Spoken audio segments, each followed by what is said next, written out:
नमस्कार, मैं हरी, आप देख रहे हैं डिजिटल न्यूज झारखंड। आइए जानते हैं झारखंड के प्रमुख खबरों के बारे में। इससे पहले से छोटी सी निवेदन की अगर आप चैनल में नए हैं तो चैनल को सब्सक्राइब अवश्य कर लें ताकि झारखंड के हर छोटी बड़ी खबर आप तक पहुंचा सकें। तो चलिए शुरू करते हैं आज की पहली और बड़ी खबर से। हेमंत सोरेन चौथी बार बने झारखंड के मुख्यमंत्री। दरअसल आपको बता दूं, विधानसभा चुनाव 2024 में इंडिया गठबंधन की जीत के बाद हेमंत सोरेन ने चौथी बार झारखंड के सीएम की बागडोर संभाल ली है।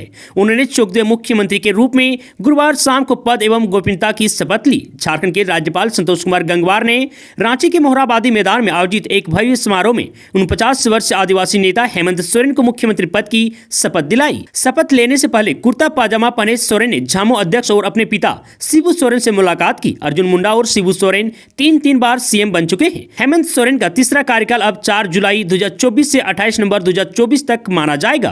आपको बता दूं कि शपथ ग्रहण समारोह में इंडिया गठबंधन की ताकत देखी। शपथ ग्रहण के मौके पर इंडिया गठबंधन के कई कद्दावर नेता मौजूद रहे। कांग्रेस अध्यक्ष मल्लिकार्जुन खड़गे, कांग्रेस नेता राहुल गांधी, पश्चिम बंगाल की सीएम ममता बनर्जी, आम आदमी पार्टी के नेता अरविंद केजरीवाल, सपा प्रमुख अखिलेश यादव, तमिलनाडु से उदयनिधि स्टालिन, कर्नाटक के उप मुख्यमंत्री डीके शिव कुमार और बिहार में विपक्ष के नेता तेजस्वी यादव भी शपथ ग्रहण समारोह में शामिल हुए।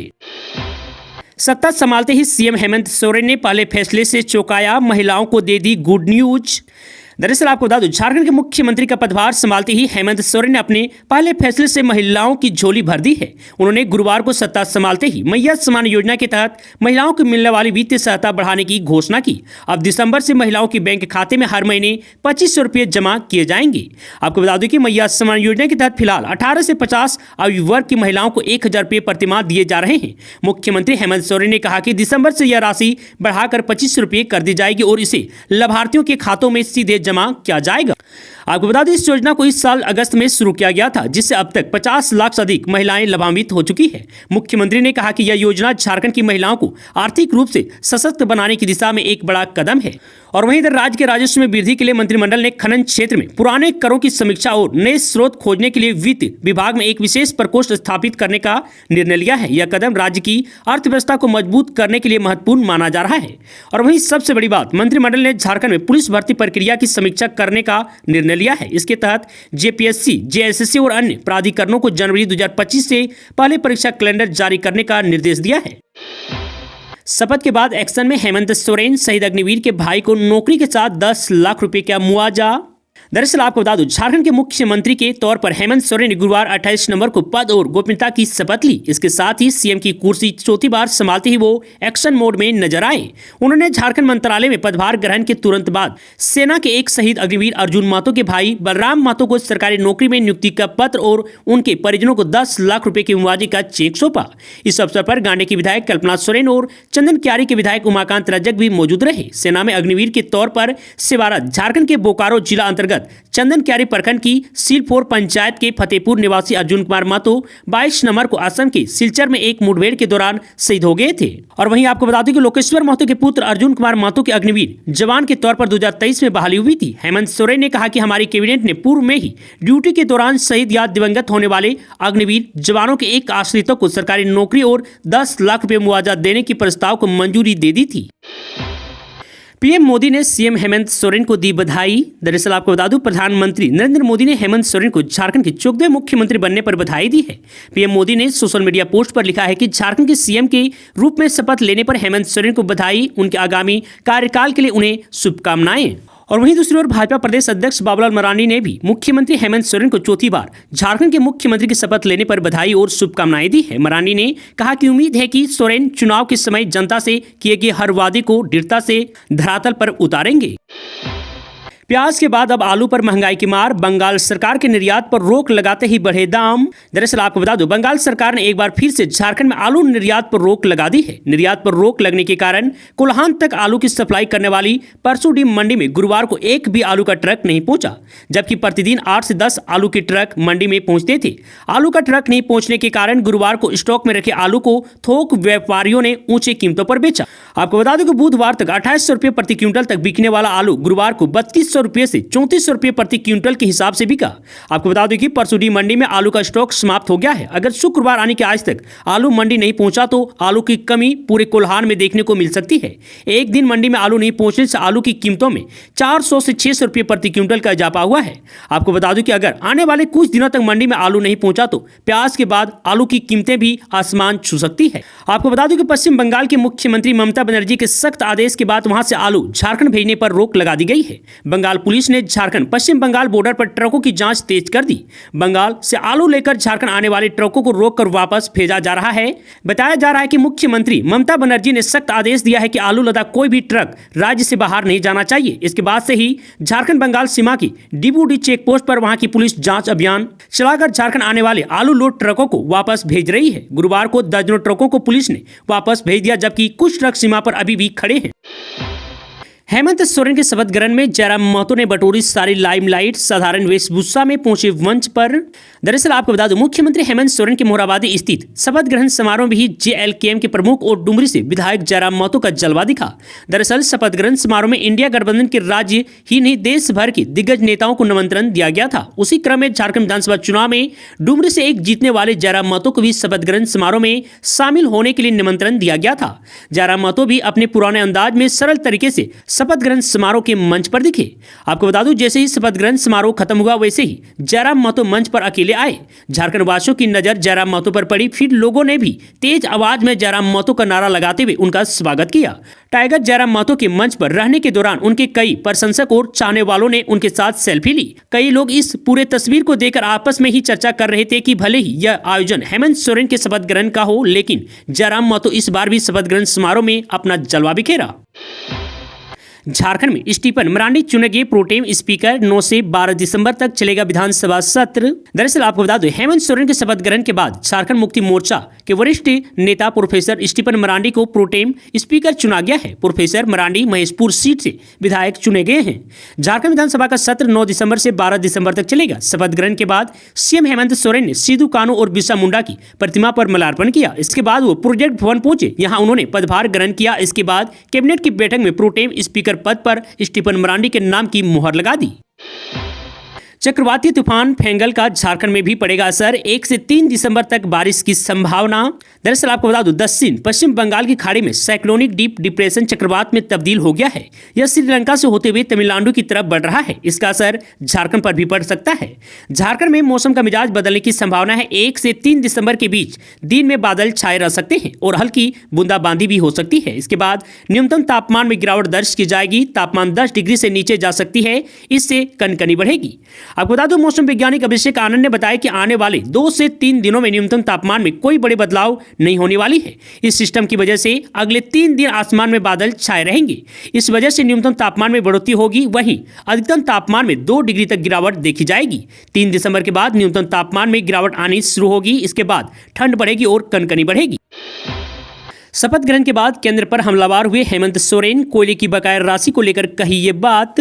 दरअसल आपको बता दूं, हेमंत सोरेन ने झारखंड के चौथे मुख्यमंत्री के तौर पर गुरुवार को शपथ ग्रहण किया। शपथ ग्रहण के तुरंत बाद सीएम हेमंत सोरेन केंद्र सरकार पर हमलावर होते हुए दिखे, जहां उन्होंने कहा कि झारखंड सरकार कोयला की बकाया राशि वसूलने के लिए केंद्र सरकार के खिलाफ कानूनी कदम उठाएगी।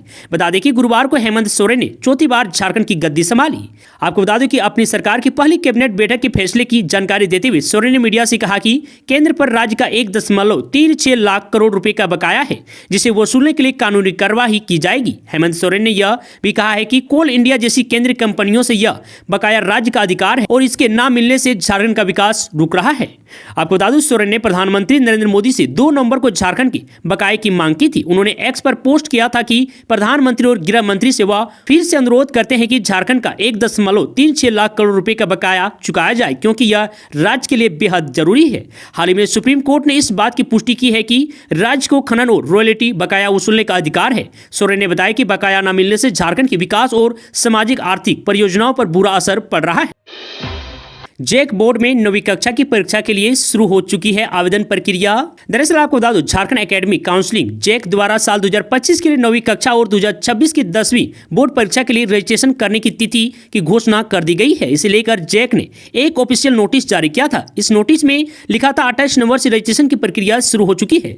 बिना विलंब शुल्क के आवेदन करने की अंतिम तिथि 14 दिसंबर है। इसके साथ ही विलंब शुल्क के साथ उम्मीदवार 15 दिसंबर से लेकर 21 दिसंबर तक अपना आवेदन दर्ज करा सकते हैं।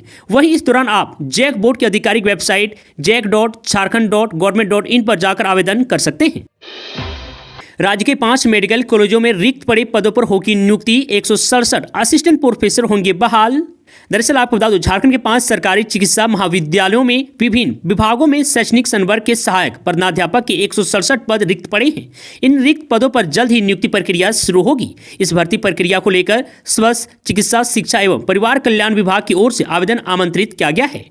आपको बता दें कि यह नियुक्ति वॉक इन इंटरव्यू के माध्यम से की जाएगी। इसे लेकर 5 और 6 दिसंबर को इंटरव्यू होगा। इस दौरान 5 दिसंबर को anatomy, physiology, biochemistry, microbiology, pharmacology, PSM, अस्थि निश्चेतना, दंत मनोरोग और पीएसएम विभाग में रिक्त पदों के लिए रिम्स के प्रशासनिक भवन में दिन के 10 बजे से इंटरव्यू शुरू होगा। वहीं 6 दिसंबर को औषधि, सर्जरी, शिशु रोग, पैथोलॉजी और स्त्री एवं प्रसव विभाग में रिक्त पदों के लिए रिम्स के ही प्रशासनिक भवन में इंटरव्यू होगा, जिसकी शुरुआत सुबह 10 बजे से होगी। आईपीएस अनुराग गुप्ता को फिर से बनाए गए डीजीपी, 3 आईपीएस का भी ट्रांसफर। दरअसल आपको बता दूं, झारखंड सरकार ने आईपीएस अधिकारी अनुराग गुप्ता को एक बार फिर से प्रभारी डीजीपी बनाया है। 1990 बैच के आईपीएस अनुराग गुप्ता काफी तेज तर्रार अधिकारी माने जाते हैं। झारखंड सरकार ने पहले भी उन्हें राज्य का डीजीपी बनाया था, लेकिन चुनाव के दौरान उन्हें हटा दिया गया था। अब जब हेमंत सोरेन ने फिर से मुख्यमंत्री पद की शपथ ली है तो अनुराग गुप्ता को एक बार फिर डीजीपी बनाया गया है। वहीं दूसरी तरफ झारखंड डीजीपी के पद पर पदस्थापित अजय कुमार को Jharkhand police housing corporation limited के एमडी के पद पर पदस्थापित किया गया है। और वहीं अजीत पीटर डुंगडुंग को देवघर एसपी बनाया गया है। इसके अलावा अंबर लाकड़ा को जैप 3 कमांडेंट के पद पर पदस्थापित किया गया है। मंजूनाथ भजंती फिर बने रांची डीसी। चुनाव की घोषणा के ठीक पहले हुआ था तबादला। दरअसल आपको बता दूं, मंजूनाथ भजंती को दोबारा रांची के उपायुक्त पद की जिम्मेदारी दे दी गई है। 15 अक्टूबर को विधानसभा चुनाव की तारीखों की घोषणा के ठीक पहले उनका तबादला हुआ था। आपको बता दूं कि 2011 बैच के आईएएस अफसर मंजूनाथ भजंती को बंदोबस्त पदाधिकारी का अतिरिक्त प्रभार भी दिया गया है। उनकी जगह रांची के डीसी बने वरुण रंजन को झारखंड औद्योगिक आधारभूत संरचना विकास निगम का प्रबंधन निर्देशक बनाया गया है। वरुण रंजन को खान आयुक्त का अतिरिक्त प्रभार भी दिया गया है। कार्मिक, प्रशासनिक सुधार तथा राजभाषा विभाग ने इस बाबत अधिसूचना जारी की है। असम में किस हाल में है आदिवासी, जानने के लिए झारखंड से जाएगी अफसरों की टीम। सीएम हेमंत सोरेन ने दिया निर्देश। दरअसल आपको बता दूं, सीएम हेमंत सोरेन शपथ ग्रहण के बाद प्रोजेक्ट भवन पहुंचे। यहां उन्होंने पदभार ग्रहण किया और कैबिनेट की पहली बैठक में हिस्सा लिया। हेमंत सोरेन ने कैबिनेट की बैठक के बाद कहा कि असम में आदिवासियों की स्थिति का जायजा लेने के लिए अधिकारियों का एक दल झारखंड से असम भेजा जाएगा। कहा कि झारखंड के हजारों आदिवासी असम के चाय बागानों में काम करते हैं। वे किस हाल में हैं और किन सुविधाओं के बीच काम करते हैं, इसी का जायजा लिया जाएगा। अधिकारियों की टीम सरकार को रिपोर्ट सौंपेगी। इसके बाद सरकार इस दिशा में कुछ अहम फैसले ले सकते हैं। 1000 की घूस लेने वाले एएसआई को एसीबी कोर्ट ने दी 5 साल श्रम कारावास की सजा। दरअसल आपको बता दूं, रांची एसीबी की स्पेशल कोर्ट ने रिश्वतखोर एएसआई सवैया सुरीन को 5 वर्ष श्रम कारावास की सजा सुनाई है। इसके साथ ही अदालत ने सवैया सुरीन पर 25,000 रुपये का जुर्माना भी लगाया है। एसीबी कोर्ट ने लोहरदगा जिले के कुंडू थाना में पदस्थापित तत्कालीन एएसआई सवैया सुरीन को रिश्वत लेने के जुर्म में बुधवार को दोषी करार दिया था। गुरुवार को कोर्ट ने उसकी सजा की बिंदु पर सुनवाई की। एसबी ने सवैया सुरीन को 1000 रिश्वत लेते हुए 22 फरवरी 2017 को रंगे हाथ गिरफ्तार किया था। वहीं यह रिश्वत मोहम्मद अब्दुल रशीद नाम के व्यक्ति से थाने में जब्त मोटरसाइकिल छोड़ने के एवज में ले रहा था। सूचक ने इसकी शिकायत एसीबी एसपी से की थी। दोषी करार दिए जाने के बाद सवैया सुरीन को न्यायिक हिरासत में लिया गया था। खूंटी में कसाई ने रेप के बाद लिव इन पार्टनर की गला घोंटकर हत्या, 50 टुकड़ों में काटा, फिर किया ये हाल। दरअसल आपको बता दूं, झारखंड में खूंटी जिले के भगवान 5 टोंगरी में कसाई का काम करने वाले 25 साल के एक व्यक्ति ने अपनी लिव इन पार्टनर की कथित तौर पर गला घोंटकर हत्या कर दी और उसके शव को 40 से 50 टुकड़ों में काट दिया। पुलिस ने बुधवार को यह जानकारी दी। पुलिस के मुताबिक आरोपी युवक की पहचान नरेश भेंगरा के रूप में की गई है। पुलिस ने बताया कि यह मामला हत्या के लगभग 1 पखवाड़े बाद तब प्रकाश में आया जब 24 नवंबर के जरियागढ़ पुलिस थाने के जोरदार गांव के पास एक आवारा कुत्ते के पास मानव शरीर के अंग मिले। नरेश पिछले कुछ वर्षों से खूंटी जिले की रहने वाली 24 साल की महिला के साथ तमिलनाडु में लिव इन रिलेशनशिप में रह रहा था। तोरपा से एसडीपीओ क्रिस्टोफर केरकेटा ने बताया कि युवती मूल रूप से वह रांची की रहने वाली थी। नरेश का नैनीहाल भी उसी गांव में था। नैनीहाल आने जाने के दौरान नरेश को युवती से प्रेम हो गया। ऐसे में कुछ दिनों के बाद युवती नरेश के साथ लिव इन रिलेशनशिप में रहने लगी थी।